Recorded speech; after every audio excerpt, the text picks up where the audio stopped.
To find uncontacted tribes of Ecuador is the dearest wish of many explorers all over the world, but it is almost impossible to approach them because they will kill without warning everyone who steps foot on their land. When were they seen last time? A month ago, people went on a boat to the city from Bamano and saw a woman from this tribe on the bank. They didn't stop and quickly boated further. What do they look like? They're usually naked, with red painted faces, long hair. Men have rope belts, which hold male organs. These people are very attentive. They live in the wood and have absolutely different hearing, smell, sight. Yes, they exactly hear us. They have perfect hearing. We need to go along this zone 2 more hours. Everything can happen on this part all the way. I don't know how to describe my feelings. Adrenaline to a certain extent, because they certainly know that we are here. They could see us from the wood, in general assuming that we can drown, stop in the wrong place, or our boat can break down. They could easily attack us. Why are we moving slower? There is another place nearby where the attack took place in 2016, here around the bend. Right here? In 2016, is it possible to slow down for a while or not? Yes, but only for a while. It's very dangerous here. Right here, 5 years ago, a married couple passed through. The man was a touristic guide. He took foreign tourists to the city and was going back home with his wife. They stopped on this beach. They were attacked there. The husband was killed. Do you see this snag? It was placed there purposely in memory. You see, we are passing by the snag. 5 years ago, the person was killed here, rest in peace. And it confirms that we're in the place that seems to be incredible in the 21st century. Here you can be attacked and killed. Let's get out of here. His wife survived. She was only injured. Is it possible to talk to her? Yes, we'll search for her. She lives in Bamano. We'll talk. On the way Kaigo's parents live, we can visit them too. It's a unique case. We can talk to the person who survived after the attack of uncontacted tribes here in 2016.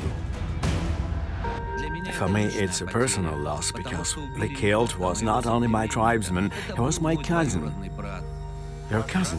Yes, Kaigo was a very cool guy. He was a little shorter than me and very strong. He looked like a true Waorani and had long hair. He was a life of the party, very cheerful and good organizer.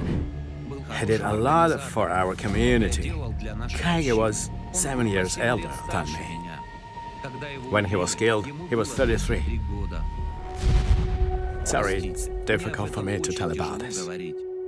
It's hard to imagine that the incidents which the guide is talking about took place not so long ago, but only 5 years ago.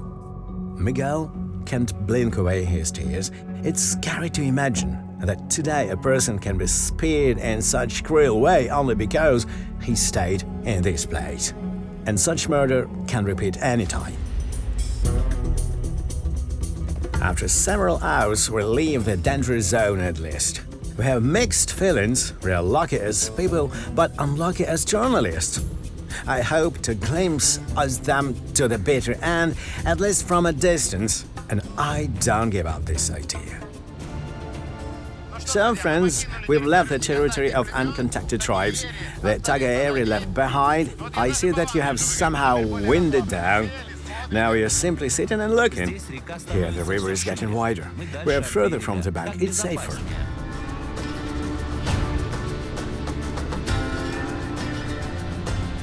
I see a house. Who is it? Tiro's family lives here. There are people. Tiro! So, friends, this is the first inhabited settlement that we met on the way. This is just a border with the zone of the uncontacted ones. Locals know that there are invisible lines which are prohibited to cross. Here it is possible to stay. Look, it's cool. One can see that this is a really wild, in our understanding, settlement. Numerous settlements of the Waorani people are scattered along the river Shiripudo. The large ones, like Bamana, are called communes or communities, and the small ones may even not have names. Here in the woods, straight at the border with the territory of the uncontacted, only one family lives. This place isn't marked on the map. All Waorani simply know that Tira's family lives here. How to say hello in this tribe's language? Waponi Wariki. Hello, welcome to our house. According to our traditions, I shall adorn you. Sasha Dmytriev. By the way, show me your plant. Can I see? This is a chiote tree. Friends, do you remember we saw a chiote during the expedition to Brazil when they came by foot to Colombia? Girls can use it to paint lips. Sorry that I'm showing on you. A chiote is natural makeup. Fruit similar to chestnuts, hairy and soft. I'm opening. A chiote, quite interesting name. This is a traditional house of the tribe. Friends, this is the first traditional Waorani house that we've seen. This hut is called onco. In fact, this is a big hovel from palm leaves, which is rebuilt every 7 years. Insects eat the house approximately for this term. I'm entering and at once see a gas bag and a gas fire. It means that Waorani actively accept that civilization gives them and what they need for more comfortable life. Nevertheless, the house remained like it was, Miguel, how many years ago?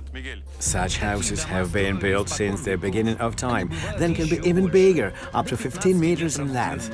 A fire was laid in the middle, and hammocks were hung on the wooden pillars. The biggest one belonged to the house father, and theirs were children's. In a room. There are no partition walls here, but there are rooms, virtual rooms. Pillars divide the house. Its father's room, its children's room. How many people does this family have? Almost 20. You live on the territory that closely borders the uncontacted tribes. Have you met them? Ever? Yeah, sometimes it happens. We know where the border with the uncontacted passes. That's why we don't cross this line further than 50 to 100 meters. Today the Waorani prefer more modern houses from modern materials, but here on the border with the lands of the uncontacted, such houses are still being built for security reasons. If the Tagaeri see such settlement, they will exactly know that these people are not foreigners, they are Waorani as well, because the uncontacted themselves live precisely in such houses. It means that they probably won't attack. How do such meetings usually look like? We don't approach each other very close, we're here, they're there. And you're standing here and carefully hide your nakedness. So, friends, you see, there are no strict rules to be naked or to wear shorts. Do what you want. The boy feels comfortable being naked. He feels perfect. Do you feel good? Yes. And other men wear modern shorts. We live simple life here, growing bananas and cassava, hunting, making some handicraft. Sometimes we bring our craft to the city and sell. We spend earned money to buy axes and machetes, thin with luck in the wood. Friends, for the first time I see a dog who eats pineapple. I haven't seen it yet. There will be a long way ahead. Thank you. Goodbye. We continue our way along the wandering river Shiripuno to the most remote Waorani settlement, Bameno. And I rather wash my face, cause I want to make a visit with clean face.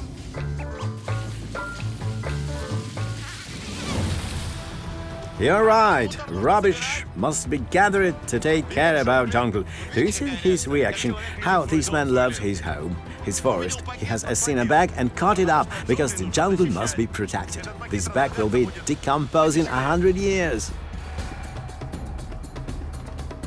How long shall we go yet? It will take 2 hours and a half to Bameno. The guide proposed to visit the family of the killed touristic guide Kaigo on the way. It drives me crazy. We're going to the family where the man died in 2016, who were killed by the lenses. I have dreams. We simply don't have a right to miss this place. A conversation to these Indians is a unique possibility to get authentic information about the clans of Tagaeri and Taramanare, received at the cost of Kaigo's life. it is the chance for us to approach the secret of the uncontacted as close as possible. Wow, what a huge house! Are there such houses here? I didn't know they were there. This gorgeous by Indian measure villas complex in the middle of the jungle is an exception from all rules. There is no such second house in wild jungle, but if trust Miguel, we arrived in right direction. We will obviously make out how several modern houses appeared in the place with no traffic at all. We landed. I'll ask if we may shoot. In such case, we can't simply burst in. We need permission.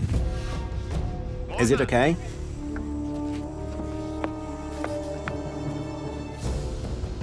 Buenas tardes. We are met by the brother-in-law and the sister of killed Kaigo, Varika and Vayakava. They are the parents. My name is Tapade. Hello, what is your name? Mayue. Let me sincerely condole with you. We've been at the place where your son was killed. It hurt so much. We experienced together with you. These 5 years after his death are very hard. Kaigo was the most careful and the kindest son. And only now I've started to learn how to live without him. When I saw him last time, he went away not for long. He told me, if I don't come back in 3 days, I won't come back at all. Kaigo left and I was waiting for him. He was absent. At least I heard the sound of an outboard motor and went out to see. I thought it was him, but realized that I would never see my son again. My daughter-in-law came back. She was covered in blood and injured in several places. Luciana told that my son was somewhere on the river. He had been killed. We jumped into the boat and till 11 p.m. we found the place where our son was. He seemed to be sitting in the water, but in fact, he had already been dead. Spears stuck out of him. He was sitting in such pose. There were 27 spear holes on his body. From the investigation that you did, what can you say as an Indian who lives in the forest and understands the types of weapons? What kind of murder? I remember very well all the wounds of my son's body. They were made by different types of spears. Several spears were especially broken, and Kaigo was pierced with a broken of pieces once again. Firstly, the son was hit with a war spear, and then Kaigo's body was riddled with the hunting spears, with all that they had. Here.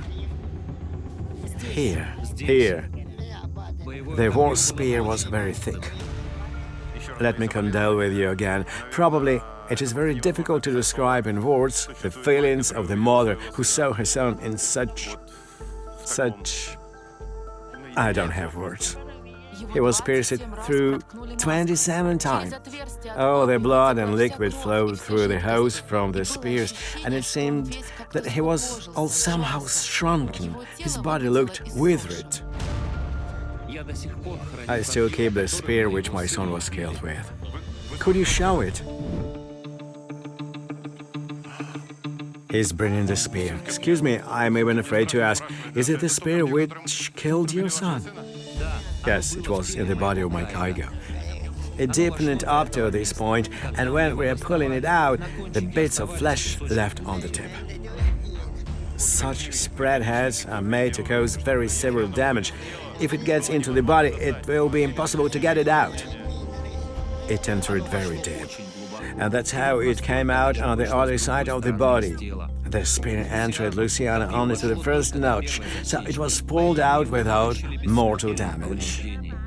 I have dreamed, and there is your son's blood here. It's scary to imagine. Parents returned their son's body with this spear in it. The explorers periodically find such spears in the forests of Ecuador that are made from the chionte tree, black palm. Thanks to the special form and very heavy weight, spear point of the Waorani is a power murder weapon. We try not to touch the point with our hands once again because they may be poison. War spears can be 4 or 5 meters in length. They are very heavy. Everything is for the force of impact and guaranteed defeat of the victim. The spear pierces through the body. This spear is obviously decorated with feathers. Waorani can determine even by appearance of the spears which tribe owned this weapon. Those who attacked were most likely from the Terraminati clan. They decorate their spears with feathers and also with wool of sloth. We don't hunt sloths, but they do. According to the investigators, Waorani believe that animals' wool and plant fibers give weapon a special power, and they often use oilman's garbage for decoration. In these later days, household items and spears of uncontacted are often found abandoned in the forest, and it's already obvious that these people actively use modern materials found in the wood or in the river. Do you often take this spear in your hands? I've seen you holding palming and examining it. What do you feel at this moment? I feel huge pain. Sometimes I really want to use this spear.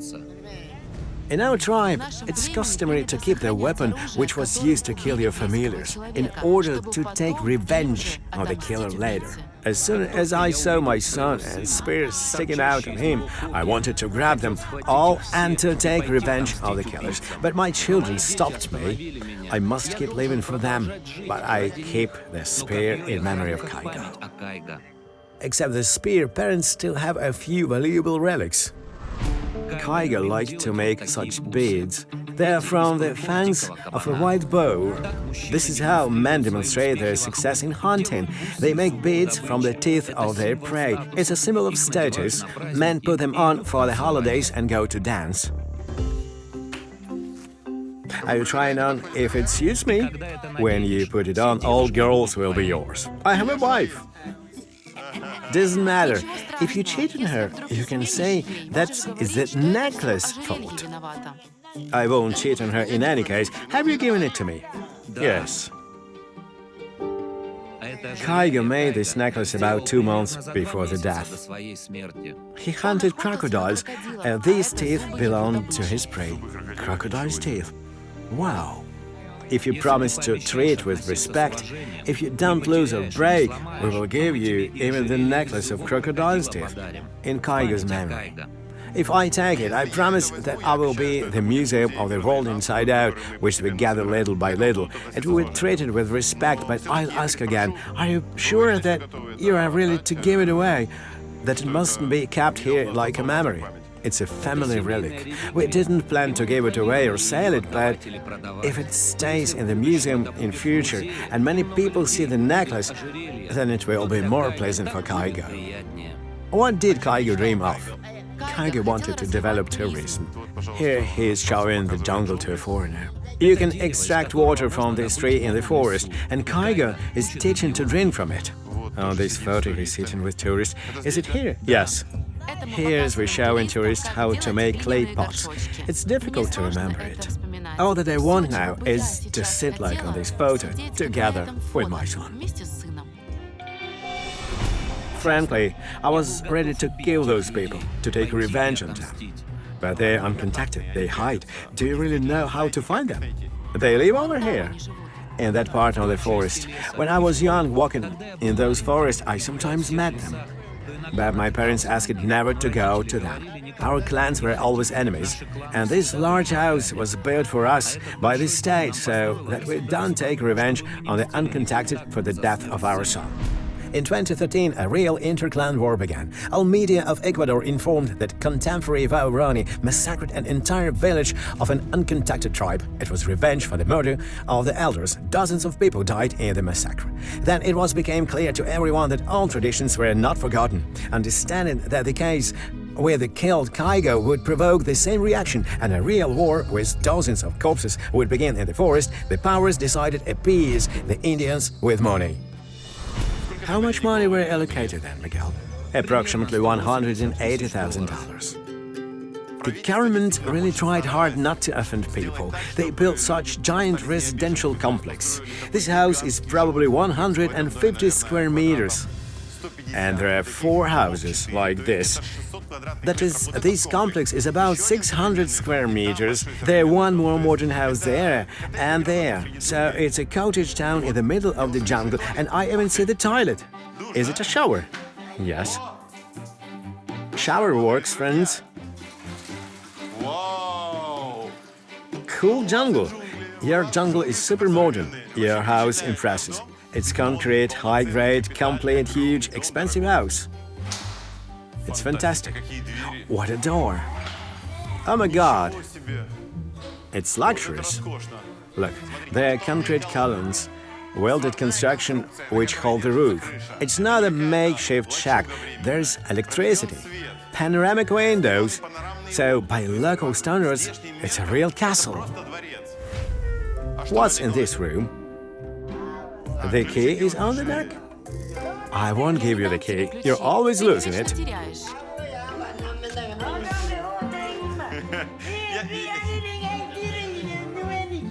As in any normal family, the Indians also have conflicts like that you've just seen. You're always losing the key. I won't give it to you. This is simply a stock room. There's the most valuable things here: machete, knives, blades. The size of the building is very impressive. But I want to ask, do you feel comfortable in such atmosphere with tile, smooth white walls, panoramic windows? I keep on this stuff in this huge house. But I prefer in a hammock by the fire. It means these houses, in fact, are empty. How do you plan to use them in future? We don't know yet. Of course, we have children and grandchildren, but even they are still not enough to fill the whole house. We don't know what to do with it. It's a very strange building. It's amazing, but this huge, gorgeous house is useless for the Indians. For refusing revenge for the son, his family actually received a warehouse for $180,000. I want to believe that this house someday will change for the better in the life, at least the younger generation of the family. I already have an idea how to use these premises. If tourism appears here, you have a really luxurious hotel. There will be a lot of tourists here, because you have such conditions that can't be found in any other jungle of the world. It was a dream for our son. That's why we'll realize it. We'll live in the wooden houses outside, and here we'll arrange a touristic center where we'll invite everybody who wants to come. There will be a runway strip. Kaigo began to build it, and now I'm clearing the place. You see, the son worked as a touristic guide, and the father with the family is making an airstrip. People dream that tourists come here. And here, right under the house, Kaigo is buried. It's shocking and blood-curdling that the grave of the brutally killed son is in the base of this people's house. I have Jim Jams only thinking about it. Usually Waorani bury people rather far off their settlements, but we bury it here as a symbol that the son is always with us even after death. May I enter inside? Surely. Are you standing in that very place where was a grave? Yes, the legs are here and the head is there. Tell me please, are you going to erect some monument or tombstone here? We usually said neither monuments nor tombstones. I'm just clarifying, because for us it seems strange that tile, some socks, instruments, barrel lay on the grave. Yes, it's okay for us. Life goes on. My father taught me, if something terrible happens, you must be sad right away, and later sadness must be left. Otherwise, it will take all your life force. But Mayue can say without tears the words about no need to be sad for a long time. What is your religion? We have no faith as such. We are not like Christians and Muslims. We only know that when a person dies, his mouth opens and soul goes out to live for another world where there are no stacks and murders. So you believe that your son is in another world now and he has another life? I believe that sooner or later I will certainly meet him somewhere in another world. Let him feel good in that world. Everlasting memory. We haven't expected to spend so much time with Tapade and Mayue. It was become clear that we will not arrive in Bameno before dark. It's late. Can you ask, please, if we could overnight here? We leave tomorrow morning. It's dangerous to go at night. We don't know anybody for 2 years, but we allow you to stay. Thank you.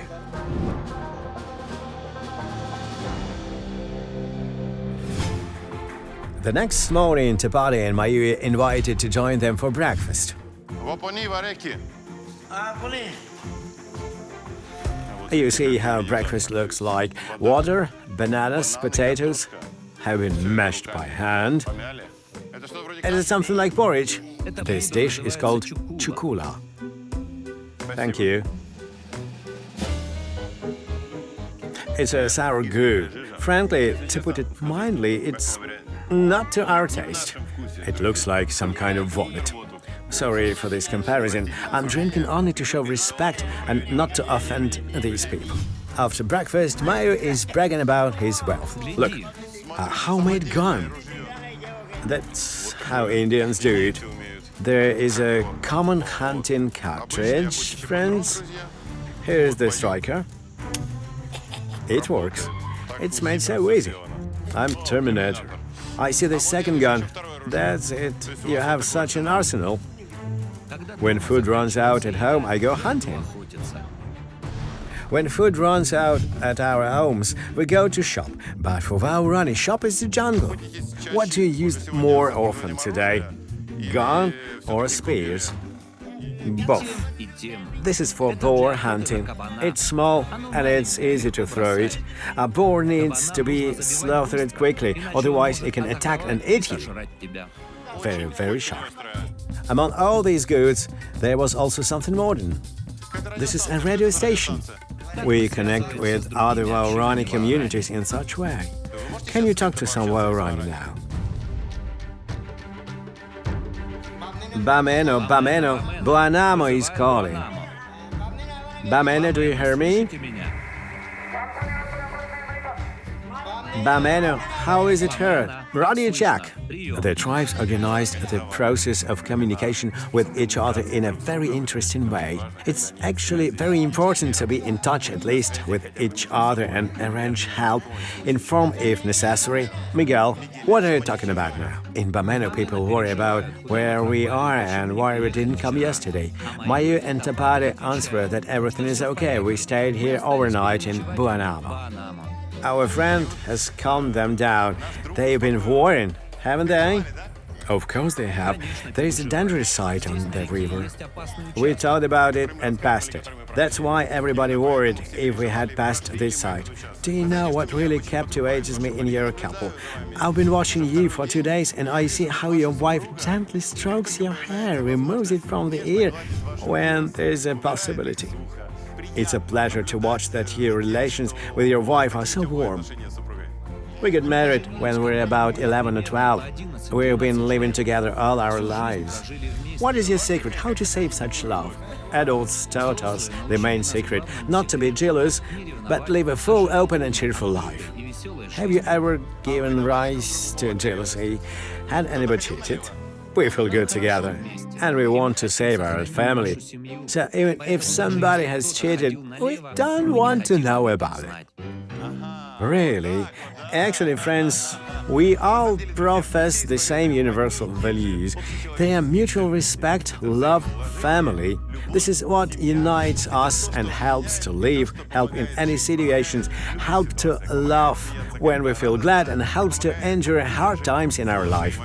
I'm very glad to get acquainted with you. You are really a family which energizes. But it's time to move on.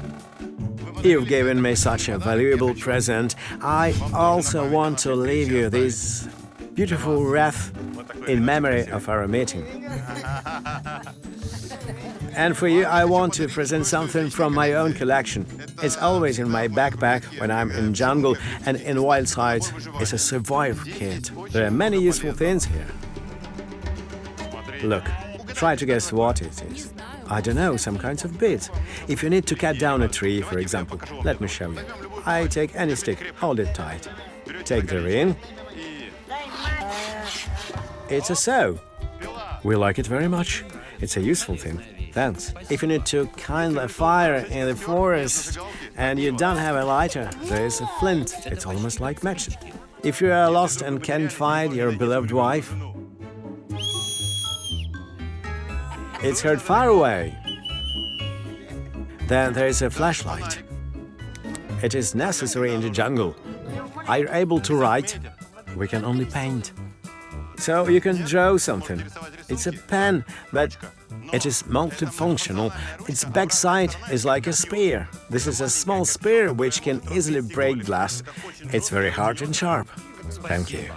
Will you see me off? You don't simply see me off. It seems you are also guarding me. All the best to you. Is it for me? Thank you. And who will teach me to hunt? I'm not able. It's simple. Take it and throw. Cool. So this will be a natural exchange. You give me a spear, I will give you a thermos. Thank you. You're very nice. Incredible people, an incredible story, an incredible artifact. A real Waorani hunting spear. These emotions will stay with me all my life. I will miss you. Friends, if somebody of you gets here, come in his huge house. It's the only one here. It's easy to find it.